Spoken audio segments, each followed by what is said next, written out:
Seria Battlefield to seria z długą tradycją. Od 2002 roku, gdy pojawił się pierwszy Battlefield 1942, gra była synonimem świetnej zabawy w multi. Do dziś kolejne Battlefieldy wychodzą i całe rzesze graczy ochoczo rzucają się w wir zabawy, walcząc na wielu frontach w różnych okresach historycznych. Niezależnie gdzie się dzieje akcja, jedno się nie zmienia: swoboda działania, możliwość używania pojazdów i ogromne pola bitwy. Niedługo zasiądziemy nad najnowszym Battlefieldem, który przeniesie nas w przyszłość, dokładnie do roku 2042. To dobry moment, aby prześledzić historię marki, która nieprzerwanie dostarcza nam kupę dobrej zabawy. Niestety wiele gier z serii dziś albo już nie można odpalić, albo po prostu serwery zostały wyłączone. Niemniej zapraszam do podróży w czasie z serią Battlefield. W 2002 roku na rynku pojawił się Battlefield 1942, wydany przez studio Digital Illusion. Sam pomysł był na swoje czasy dość nowatorski, że aż nie chciało się wierzyć, że taka gra wychodzi w multiplayerze. 64 graczy, jedna mapa, czołgi, samoloty, jeepy, to brzmiało jak czysta magia. Wcześniejsze gry multi nigdy nie oferowały aż tak ogromnej swobody, a Battlefield ustanowił nową modę, która rozwija się z powodzeniem do dzisiaj. Gra przedstawiała też klasy postaci, których było 5. Każdy posiadał inną specjalność, inne umiejętności oraz inny oręż. Do dyspozycji było aż 35 środków transportu. Pamiętajmy, że były też okręty podwodne, lotniskowce czy pancerniki. Każda mapka miała rozmiar 4 km², na których toczyły się walki. Choć gra oferowała tryb singlowy, rozgrywka z botami była taka sobie i nie przynosiła takiej satysfakcji co walka z innymi graczami. Popularność była tak ogromna, że gra doczekała się 2 dodatków. The Road to Rome przenosił nas do Włoch, gdzie walczyliśmy m.in. pod Monte Cassino, braliśmy udział w operacji Husky czy w bitwie pod Anzio. Drugim dodatkiem był Secret Weapon of World War II, który dorzucał sporo eksperymentalnych pojazdów i broni, które nie pojawiały się podczas walk w czasie II wojny światowej. W 2004 roku pojawił się Battlefield Vietnam, który, jak łatwo się domyśleć, przenosił nas do Wietnamu. Gra w sumie nie różniła się zbyt mocno od Battlefielda 1942, jedynie zmieniał się setting. Warta zapamiętania była muzyka z lat 60. i 70., gdzie mogliśmy usłyszeć np. Jefferson's Airplane, Somebody to Love czy świetny White Rabbit. Ponownie Digital Illusion udało się świetnie oddać klimat walk w Wietnamie. Choć gra zdobyła sporą popularność, to jednak hardkorowi gracze woleli II wojnę światową. Naturalną koleją rzeczy było to, że nowa część miała przenieść nas w konflikty współczesne. Nazwana po prostu Battlefield 2 przedstawiała fikcyjny konflikt pomiędzy Stanami Zjednoczonymi, Chinami a koalicją środkowo-wschodnią. Gra przedstawiała 7 klas. Nowością była możliwość formowania własnych zespołów, w obrębie którego można było się ze sobą komunikować. System współpracy sprawił, że gra była mniej chaotyczna niż poprzednie odsłony. Oczywiście pozostała ogromna ilość pojazdów, czy to jeżdżących, czy latających. Battlefield 2 to też pewnie przez wielu dobrze zapamiętana odsłona, bo grę wyszlifowano na błysk i co ciekawe, pomimo że serwery oficjalne nie działają od dawna, nadal na prywatnych serwerach znajdzie się 300-400 osób, które tłuką w Battlefield 2. Gra doczekała się 3 dodatków. Special Forces dorzucał oddziały specjalne, Euroforce dodawał europejskie siły zbrojne, a Armored Fury dodawał 2 klasy pojazdów, mianowicie myśliwce i helikoptery. Ciekawostką jest fakt, że i gracze konsolowi wreszcie doczekali się swojego Battlefielda. Ten o podtytule Modern Combat trafił na PlayStation 2, Xboxa i Xboxa 360. Kolejny Battlefield przenosił nas w przyszłość do 2142 roku. Tak, najnowszy Battlefield będzie dział się dokładnie 100 lat wcześniej. Akcję umieszczono podczas nowej epoki lodowcowej, która nastąpiła w wyniku globalnego ocieplenia. Przycięto liczbę klas do 4, gra nadal bazowała na silniku Refractor 2 z Battlefielda 2.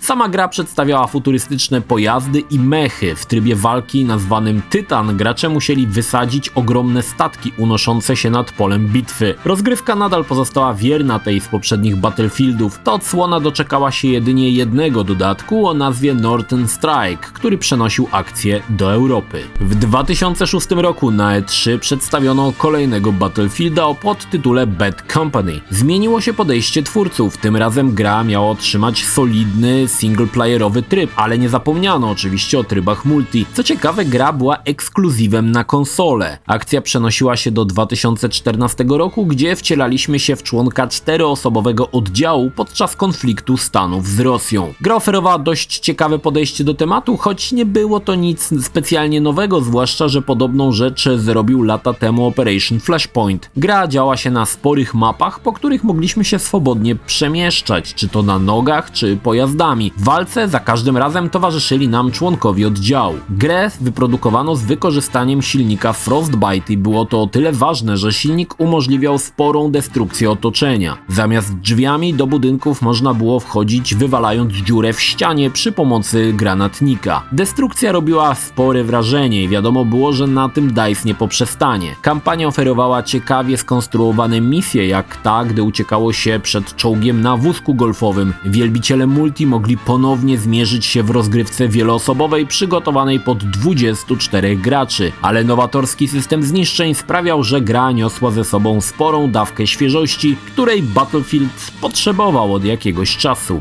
Digital Illusion jednak nie zapomniało o klasycznych Battlefieldach, choć kolejny tytuł zdobył bardzo mieszane recenzje. Battlefield Heroes była grą free to play i co dziwne grą trzecioosobową. Zamiast wysokiego poziomu realizmu znanego z poprzednich gier, twórcy postawili na komiksowy design, który graczom raczej się nie spodobał. No cóż, na tle świetnego Bad Company PC-towi gracze musieli zadowolić się lichymi ochłapami, które niewiele przypominały legendarną serię.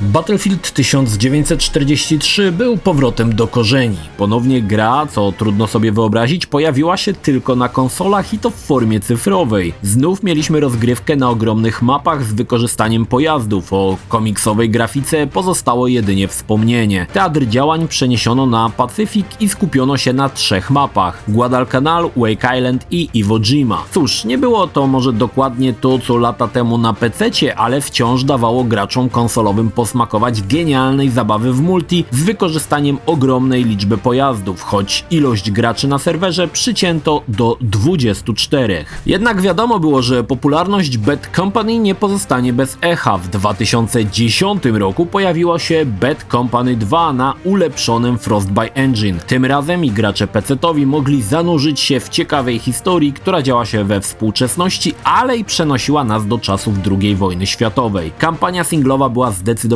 lepsza niż w części pierwszej. Miała na to wpływ większa ilość cutscenek i skryptów. Nowością był podkręcony system destrukcji. Tym razem można było niszczyć dosłownie całe budynki i ta funkcja była dostępna nie tylko w singlu, ale i w multiplayerze. Ten ponownie został świetnie dopracowany. 4 klasy postaci, 15 pojazdów i całkowita możliwa destrukcja zapewniały grę na długie godziny. Podobnie jak w 2004 roku pojawił się dodatek o nazwie Wietnam, który przenosił akcję w ten region. Wielu twierdzi, że ten dodatek był nawet lepszy niż podstawka. Również i tym razem znalazło się 49 tracków muzycznych oddających ducha tamtych czasów. Dodatek oddawał klimat idealnie, choć zabrakło w nim trybu singlowego, skupiając się jedynie na rozgrywce multiplayer. Jeśli chodzi o podstawkę, Bad Company 2 nadal jest popularny i nie miałem problemu ze znalezieniem chętnych do rozgrywek. No cóż, trudno się dziwić, bo multi trzeba przyznać, że nadal jest mocarny.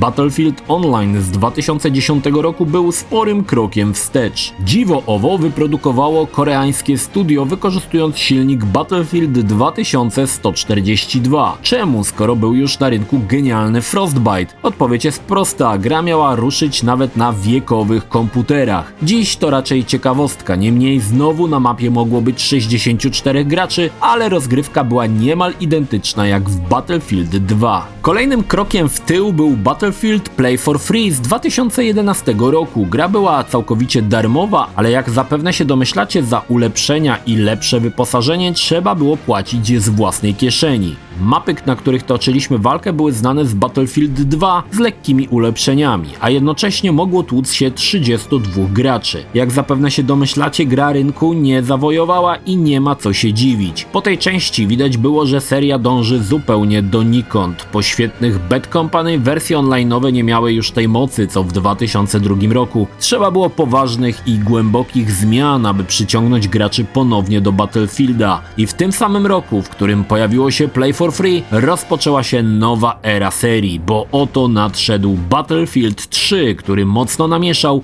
i mógł dzielnie stanąć do pojedynku z serią Call of Duty. Battlefield 3 był nowym początkiem. Gra napędzana silnikiem Frostbite 2 wyglądała zjawiskowo. Niestety zrezygnowano ze zniszczeń otoczenia na rzecz realistycznej oprawy. Trójka to bardzo dobra kampania. Historia Henry'ego Blackburna, który rusza w pogoni za bombami atomowymi, na długo zapada w pamięć. Singiel był bardzo solidny, przenosił nas w różne rejony walk, dzięki czemu nie było chwili na nudę.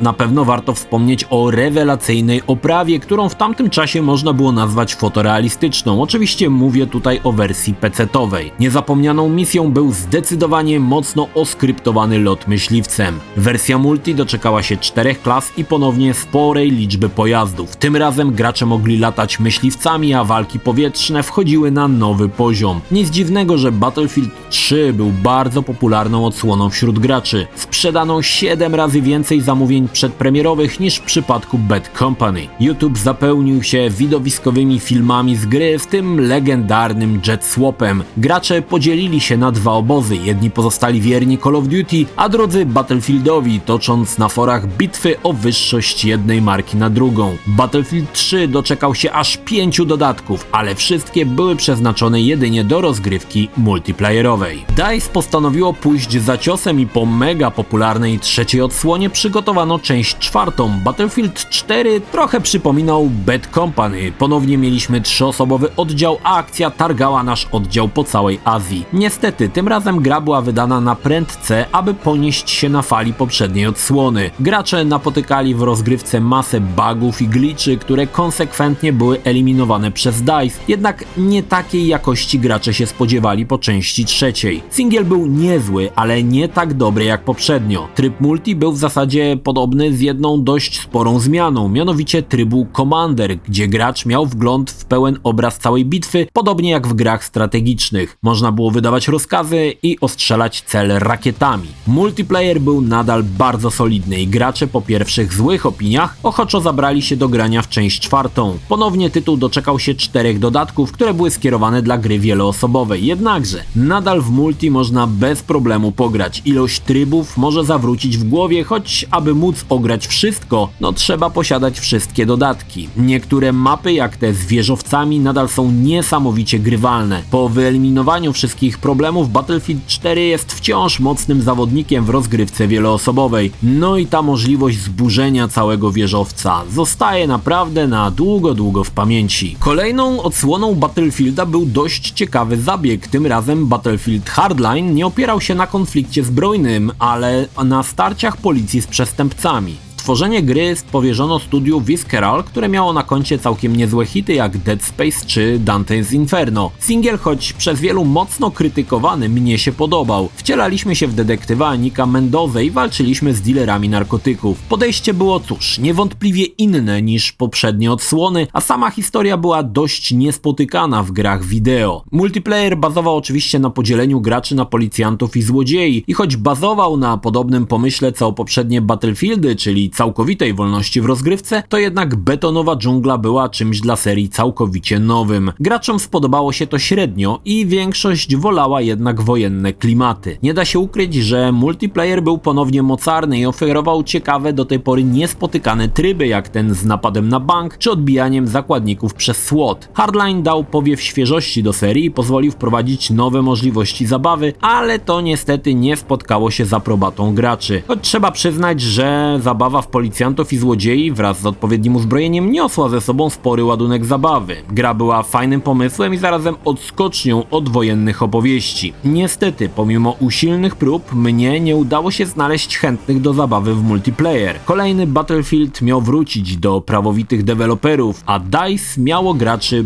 ponownie mocno zaskoczyć. Dość mylący tytuł, Battlefield 1 odnosił się do teatru działań I wojny światowej. Było to odważne zagranie, ale się opłaciło. Gier opartych na pierwszej wojnie zbyt dużo się nie pokazało, a tutaj tak duża marka sięgała do tego konfliktu. Niestety widać było, że fabuła i singiel w Battlefieldach zaczyna być mocno pobocznym i mało ważnym elementem. Zamiast jakiejś spójnej historii dostaliśmy mini fabuły, które mogły stanowić jedynie wstęp do trybu multiplayer. Historie może i ciekawe i pozwalające zapoznać ze wszystkimi możliwościami podróżowania w Battlefieldzie, były ogólnie dość sprawnie zrealizowane i dawały niezłą, choć okrutnie krótką rozgrywkę. Też nie brakowało tam ciekawych wydarzeń. DICE wygrzebało z historii oddziały wojskowe, o których mało kto zdawał sobie sprawę, np. włoscy Adriti, okutani w rycerskie zbroje. Genialny natomiast był multiplayer, po części dlatego, że gracze zmęczeni II wojną światową chętnie próbowali czegoś nowego, a niespotykanych wcześniej nowości w grze było sporo. Wraz ze wszystkimi dodatkami gracze dostali 10 możliwych trybów zabawy. Do tego dochodziło 7 klas postaci plus 5 klas elitarnych. Multi był bardzo dobry, choć przyznam, że w konfliktach nowoczesnych bawiłem się lepiej. Niemniej, nadal to był stary, dobry Battlefield, a DICE przygotowało pod rozgrywkę fantastyczne mapki. Battlefield 1 to gra, która jako jedna z naprawdę niewielu pozwalała posmakować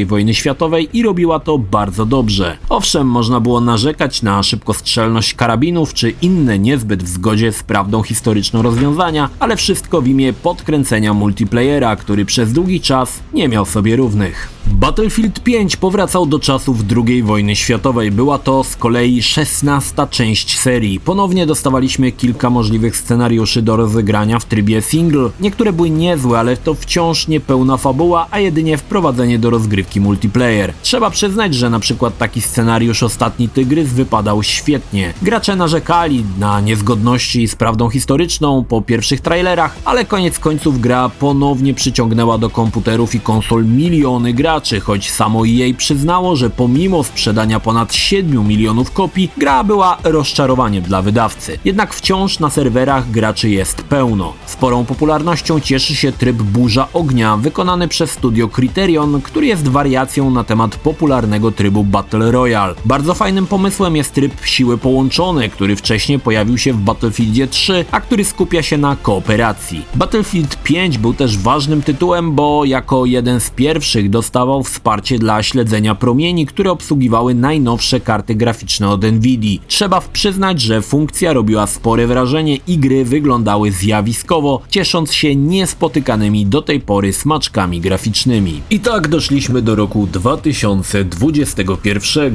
w którym Battlefield 2042 przeniesie nas do tytułowego roku. Tym razem ogromne pola walki zostaną zaludnione przez 128 graczy zmagających się ze sobą. Na pewno powróci Battle Royale pod nazwą Hazard Zone oraz ciekawostka Battlefield Portal, w którym zagramy na najbardziej kultowych mapach serii. Z trailerów wynika, że będziemy mogli ustawić własne zasady, więc dziwaczne pojedynki Niemców z czasów II wojny światowej walczących z nowoczesnymi żołnierzami będą na porządku dziennym. Pomysł zapowiada się świetnie i sam jestem ciekawy, co z tego wyniknie. Twórcy nie zapomnieli też o fajnie zaprojektowanych mapach. Na trailerach walczymy podczas szalejącej trąby powietrznej. Wszystko to sprawia, że Battlefield 2042 zapowiada się niezwykle emocjonująco. Na tę chwilę wiadomo, że najnowsza część Battlefielda będzie wspierała rozwiązania Nvidia, więc DLSS, funkcję, która coraz częściej pokazuje się w grach, a która dodaje spory boost ramek na sekundę. W 5. części uruchomienie tej funkcji dawało około 40% ramek więcej, ale była tam pierwsza wersja DLSS. Aktualnie wersja 2.2 zapewni jeszcze więcej ramek i lepszą jakość obrazu. DLSS okazuje się pomysłem, który będzie coraz częściej wdrażany, bo jego zalety są niekwestionowane. Drugą, nie mniej ważną funkcją dla miłośników rozgrywek multi jest Nvidia Reflex, która zapewnia niskie opóźnienia w grach. Aktualnie większość gier turniejowych korzysta z Reflexa, bo ma on spore znaczenie w grach, gdzie liczą się milisekundy na reakcję, a dzięki obniżeniu opóźnień płynących z systemu gra jest bardziej responsywna. Różnice widać już na monitorach 60 Hz, choć skrzydła rozwija dopiero na monitorach ze 120 Hz i więcej. Tak czy tak, Battlefield 2042 zapowiada się niezwykle ciekawie, a dzięki wsparciu technologii Nvidii doświadczenia płynące z gry będą o wiele przyjemniejsze. Seria Battlefield bawi nas od lat. Nic nie wskazuje na to, że szybko się skończy. Ogromne pola bitwy, swoboda działania i rewelacyjny gameplay przyciągają rzesze fanów. I te założenia zdają się być aktualne od części pierwszej aż do dzisiaj. Do zobaczenia na wirtualnym polu bitwy.